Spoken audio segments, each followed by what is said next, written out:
Welcome back to a new video, and on this occasion is the BA-1 from Baby Audio. Everything on this guide is in chapters, so if you look at the description or the timeline, you can jump to a section or skip the ones you don't want. If you like this, please like and subscribe. This channel is supported by viewers only. If you want to buy me a coffee to say thanks and help the channel keep going on, you can. You have links on the description for PayPal, YouTube Thanks, and Patreon. Okay, so it makes sense that we start with the oscillators.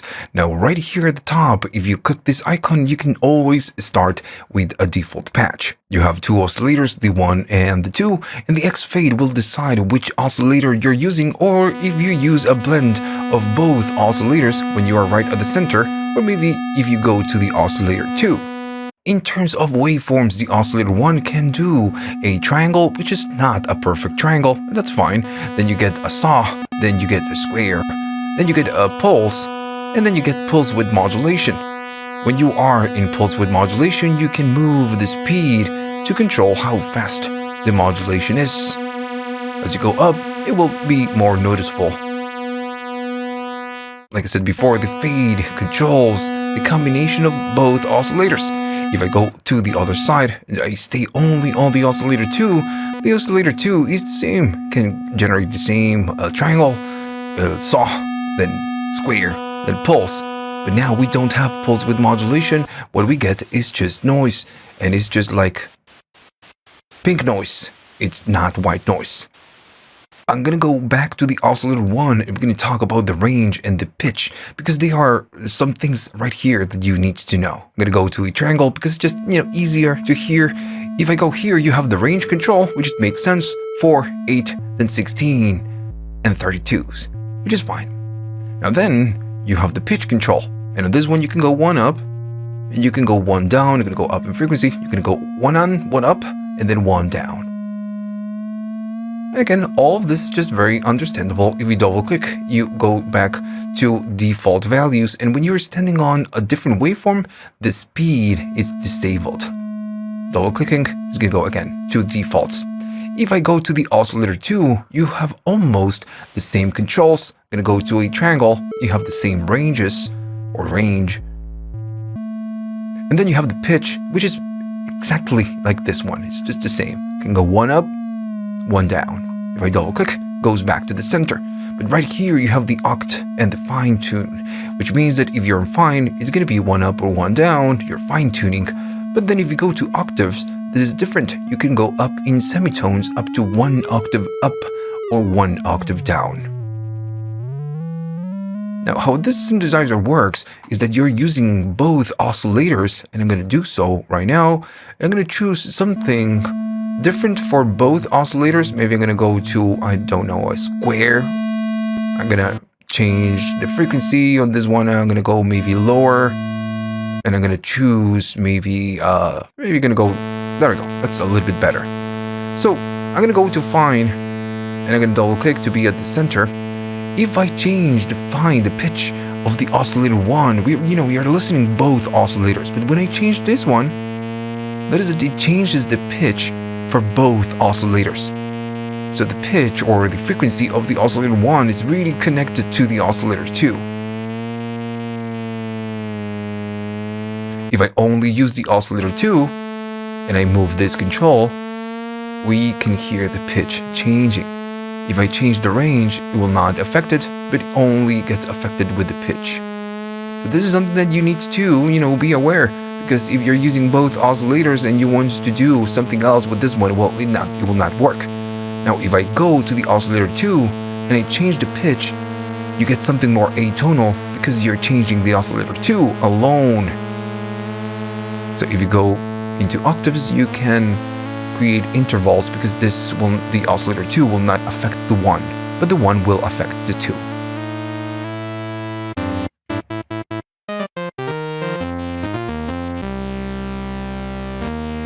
Now then, I'm going to go back to an initial patch. Then you have the FM section. I'm going to stay on only the oscillator 1, and I'm going to play a key. I'm going to go up on this one, and this pretty much what it is going to be a sine wave just doing frequency modulation. And it's a hidden waveform. We cannot hear it. But as I go up, we can see it's affecting how the oscillator 1 sounds. If I go down, it's going down in frequency. What happens if I go to the oscillator 2? Well, it's the same deal. If I go up, we affect the oscillator 2, and we affect if we go down. Another thing you need to be aware of the oscillator 1, when we do FM, if maybe I'm using the oscillator 2, the FM section is really tied to the oscillator 1, so if I move the range, notice it's affecting it, and I'm only using or listening to the oscillator 2. So whatever I do on the oscillator 1, even if I'm not using it, it's not listening to the waveforms, but it will use the pitch or frequency of the oscillator 1, so we can hear how it's affecting it. If I go down, now knowing all of this, when you create patches, again, you need to be aware what you're using in terms of pitch when you use frequency modulation and when you use the oscillator 1, because it will really change how the sound, really sounds. If I go all the way up and maybe change the frequency, it sounds way different. And even if I go to the oscillator 2, it really changes. Gonna go back to an initial patch, and now we need to talk about the gliss. So this is glissando, and it's like the glide, but it works a little bit different. I'm gonna go all the way up, and if I play a key, it's gonna job to that tune. If I go to a higher key, we can see the transition and hear the transitioning to a higher pitch, but it's not gliding, it's not smoothly going down or up. It's glissando. That's how it works. It goes in semitones instead of hertz. And of course, I'm going really aggressively. I can go down and just get something a little bit less aggressive. Since now it's super fast, you cannot even notice the really going up in semitones if you're doing it fast, of course. Okay, so this is the oscillator section, and it's pretty simple, but it's kind of powerful. And that's, I guess, is the main point of this synthesizer, that you have a very simple interface, very simple controls, but you can create a lot of different sounds. Let's talk about the filter. This is a subtractive type of synthesizer. With the cutoff, you're going to chop the higher frequencies. So you dispose the frequencies that you don't want. That's how it works. Now, when you cut frequencies, then the resonance is going to add a bump at the breakpoint. We can see it right here. So if I go up, I can move the cutoff and get that wow. At the top, it says self, because if you go really aggressively, it's going to start to self-oscillate. And you get that. Now, as you move it a tiny little bit, it's not latching at the top. So you get out of that self-oscillate. And you get the full range. Cool. So, again, just a pretty simple and basic type of controls you could get on a subtractive synth.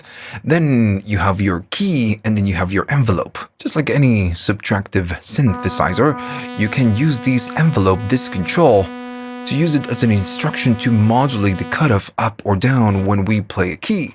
So if I do a tiny little bit, when I play a key, or maybe you're going to do less, whatever it is that we are doing on the envelopes is going to modulate this cutoff up or down. If I do maybe less, it's going to be less aggressive. As I go up, it's going to be way more aggressive. If I go full, it's super aggressive.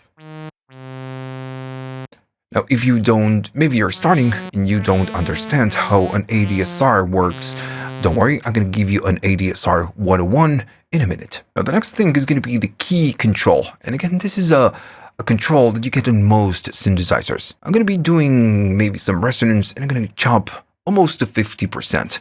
I'm going to go maybe to default on the envelopes.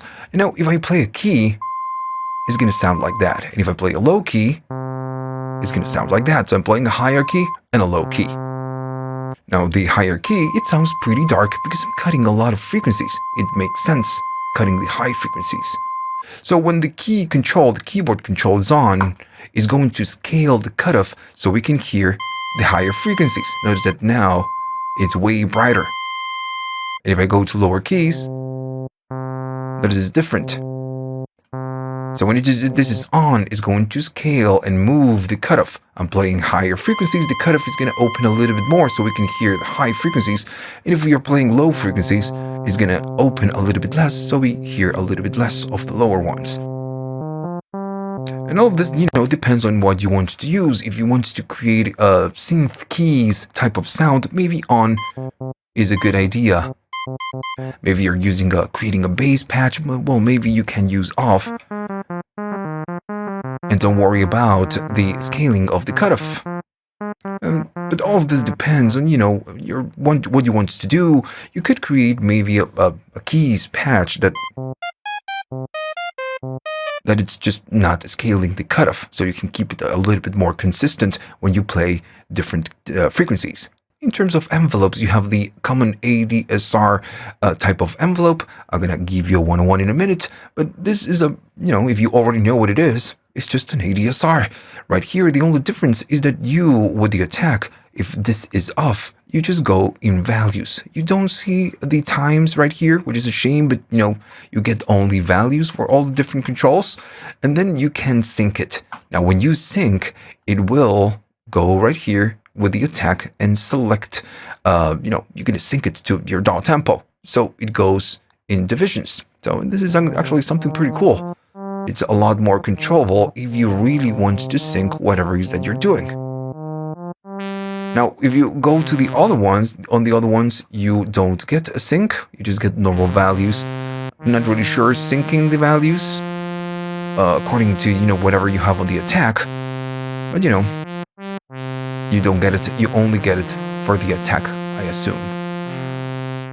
Okay, so I'm starting with the default patch, and I'm going to give you an ADSR 101, because maybe this is your first synthesizer, and one of the most confusing things about learning synthesis is learning how an ADSR works. So I will go all the knobs down on the attack, decay, sustain, and release. The attack and the decay, they are time-based knobs. The sustain is the level, and the release, it works just like the attack and the decay is a time-based knob. So this will decide, in the case of this synthesizer, will decide how the volume goes out of the synthesizer, and it's usually referred as amp envelope. Some synthesizers will use the same envelope to do the filter modulation, just like we discussed previously, and do the amp. So in the case of this synthesizer, the filter is this envelope is being used by the filter, and it's being used by the amp. On an ADSR type of envelope, the attack, it means how long will it take for the sound to go up in volume. Right now, all the faders are down, so if I play something, I just get a tiny little blip, and I'm holding a key, so we get just that. Now, the attack is going to decide how long it's going to take for the synthesizer to go to full amplitude. So if I do something like that, the volume when I play a key, it's going to go up slowly, and then at some point is going to die. I'm holding the keys. So if I go all the way up, it's going to be slowly ramping up. It's going to stay right there at the top, and then at some point is going to die. And I'm, again, still holding a key. I'm going to play it again in 3, 2, 1. It goes up and then dies. Now the decay is going to decide how that sound that now it's just dying when I'm holding a key is going to go down. It's going to go up, and it's going to be going slowly up, and now it's going to go slowly down. And at some point, and I'm still holding a key, is going to die. So if we think about this, the attack decides how slowly it goes up, and the decay how slowly goes down after the attack. So right now, I'm still holding a key. So I'm sustaining a key. And this is going to be about the sustain. If I go up on the sustain, when the volume goes down, the sustain can decide if you want to stay somewhere in between.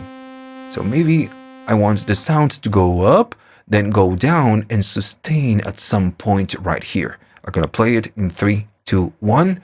It goes up, decays, and now it's sustaining at that part. And this is what the sustain is all about, and I'm holding a key. If I go up on the sustain, it's going to go up to the decay, up to the attack stage, and then we have no decay because the sustain is all the way up. It's going to sustain all the way up. So we assume that we are just bypassing the decay stage. But if I go down, it will go down. All the different synthesizers, the envelopes, they do the same in the case of, when we have an ADSR type of envelope, but the values and how it works, they are all different. And even the time and the curves, they are all different, but the principle, the idea of how it works behind scenes, it's pretty much the same. So I'm gonna go, all the way up on the attack. I'm gonna go back to the decay, and it's gonna sustain right here. I'm gonna release the keys.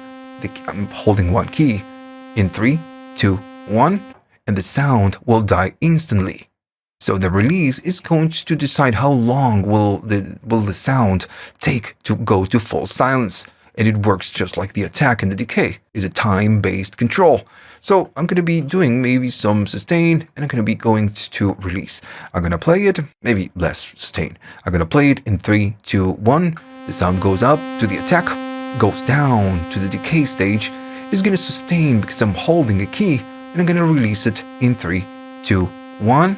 And the sound, instead of dying instantly, is going to smoothly go down because we have some release. And this, in a nutshell, is how an ADSR works. And understanding envelopes, or an ADSR in this case, it's super important because this is what it shapes the sound that comes out. So if you want to create some pads, let's say, well, maybe you need a slower attack, maybe some release, some sustain, and more release, because you need a smooth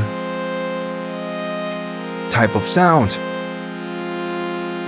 If you want something a little bit more plucky, well, maybe no attack, less decay, less sustain, and no release, and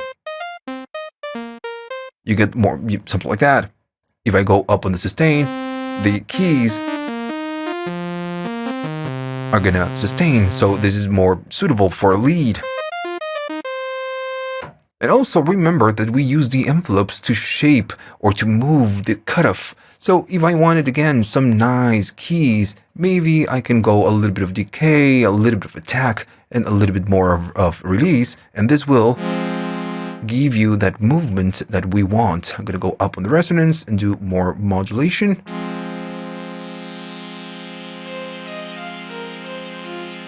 Maybe it's way too aggressive. I'm going to do a little bit less.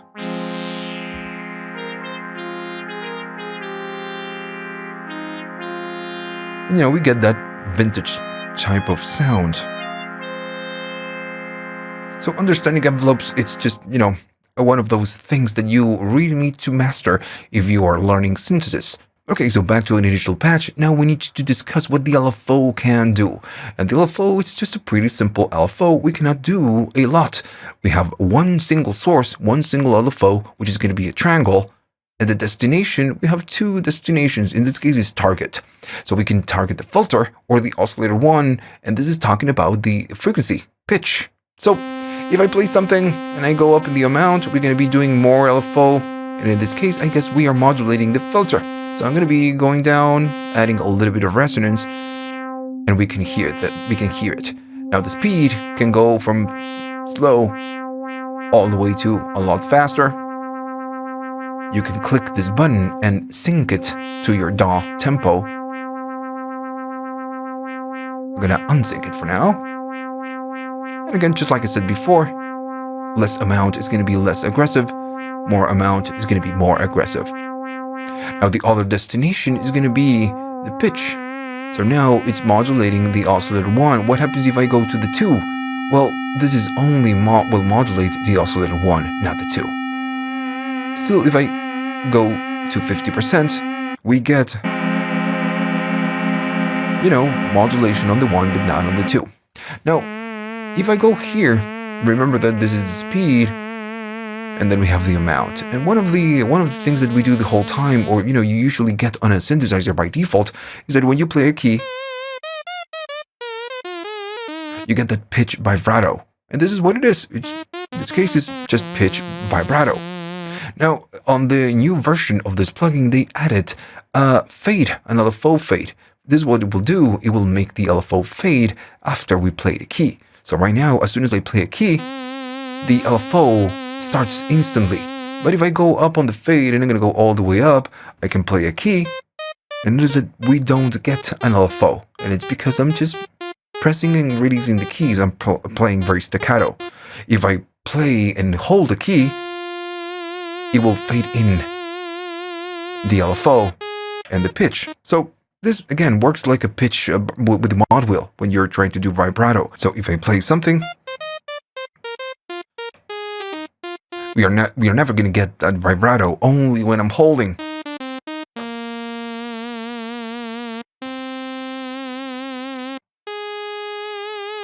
Alright, so right here you can choose when it starts fading in.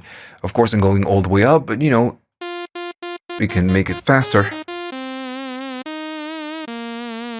And this, of course, if I make a chord, it will react to that chord and to all the keys that we play.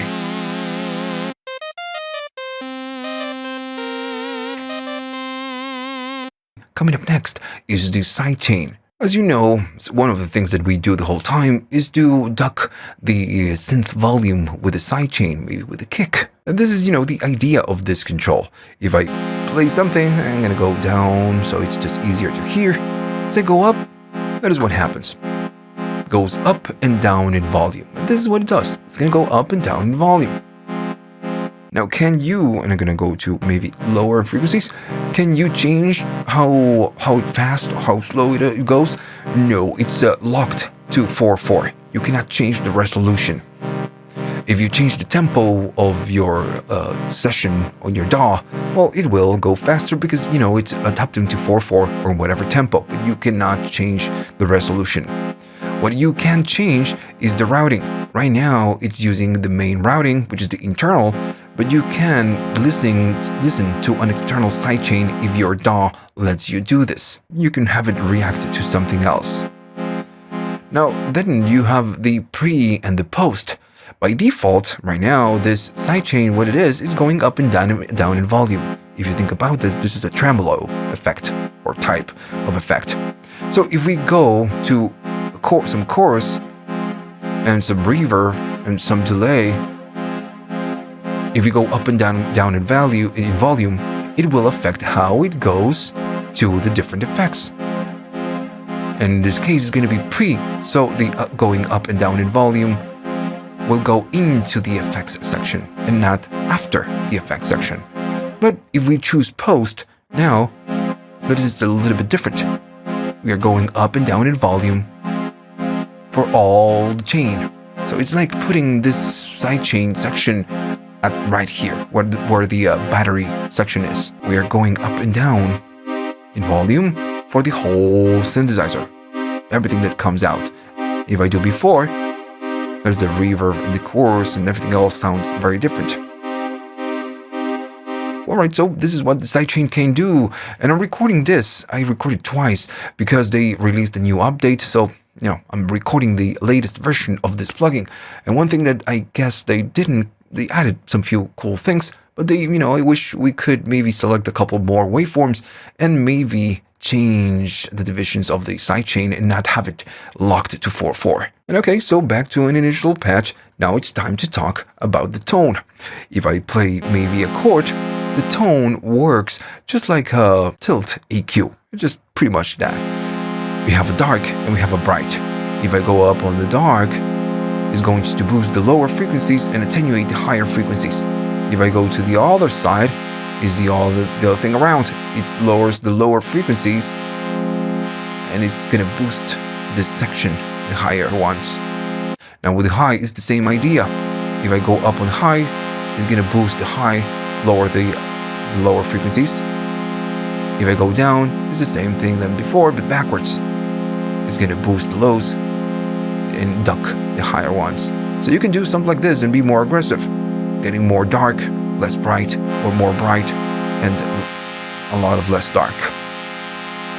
Like I said before, it works like a tilt EQ. Now then you have this circuit, and for this one I'm gonna go down in brightness.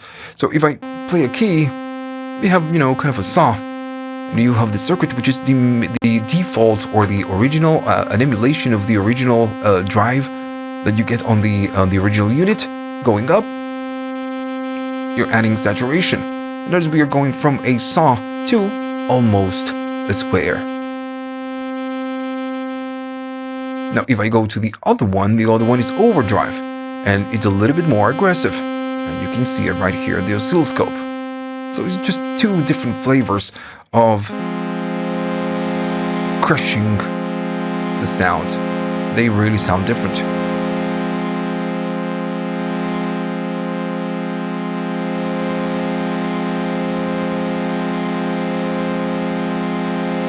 Alright, so what else do we have? We have the delay, reverb, and chorus. The delay is highly simple, but you know what? It sounds cool. If I play maybe a key, I go up, we get that delay. And I'm going all the way up.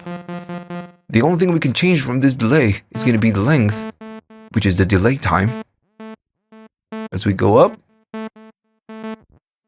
it's going to be slower. Now, one thing that you get on this one is going to be the on for the sync. So now instead of going freely up, now we are syncing to whatever you have on your DAW tempo.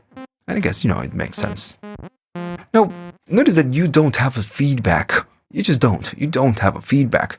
So whenever you go up on this delay, or, you go up on the amount, you never go to fully or 100% wet. You will always be getting or listen to the dry signal.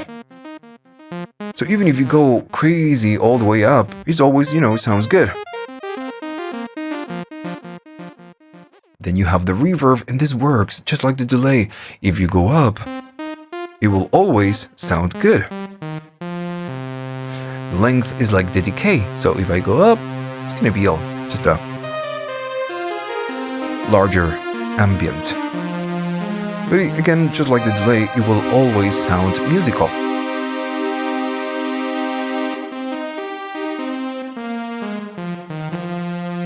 Now then we have the chorus, and the chorus on the previous version of this plugin was a one deal only, like an on and off. You had a button, but now, you can go up in chorus and decide how much chorus you want to do.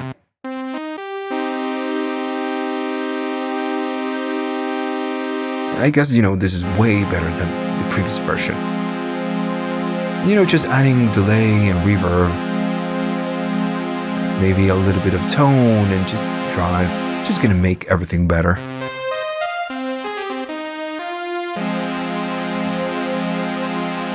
I'm gonna go all the way down, and we just covered pretty much everything.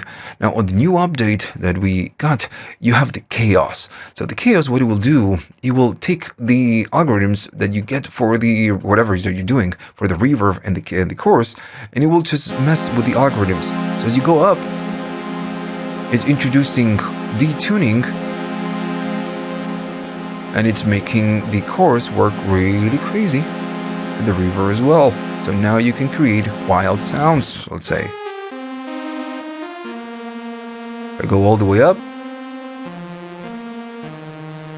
but maybe it's way too crazy, you can do maybe just a tiny little bit.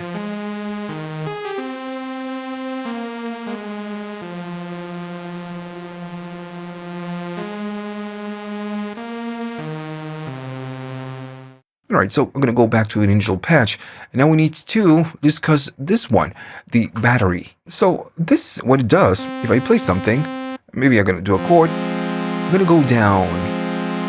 As you go down in battery, what it will do, it will degrade the audio. And notice that now we get a pitch, we get a detuning.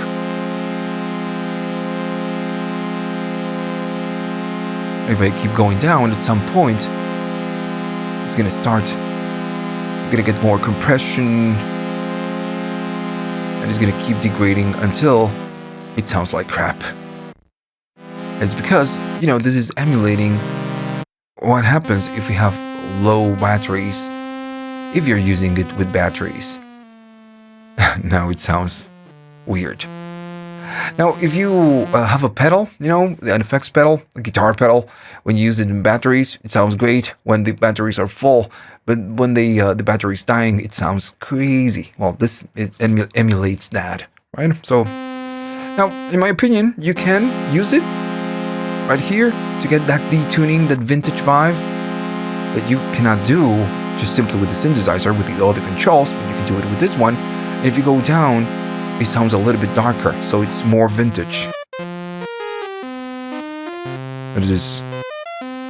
And I'm not playing like crap, it's just detuned. So you get that vintage vibe.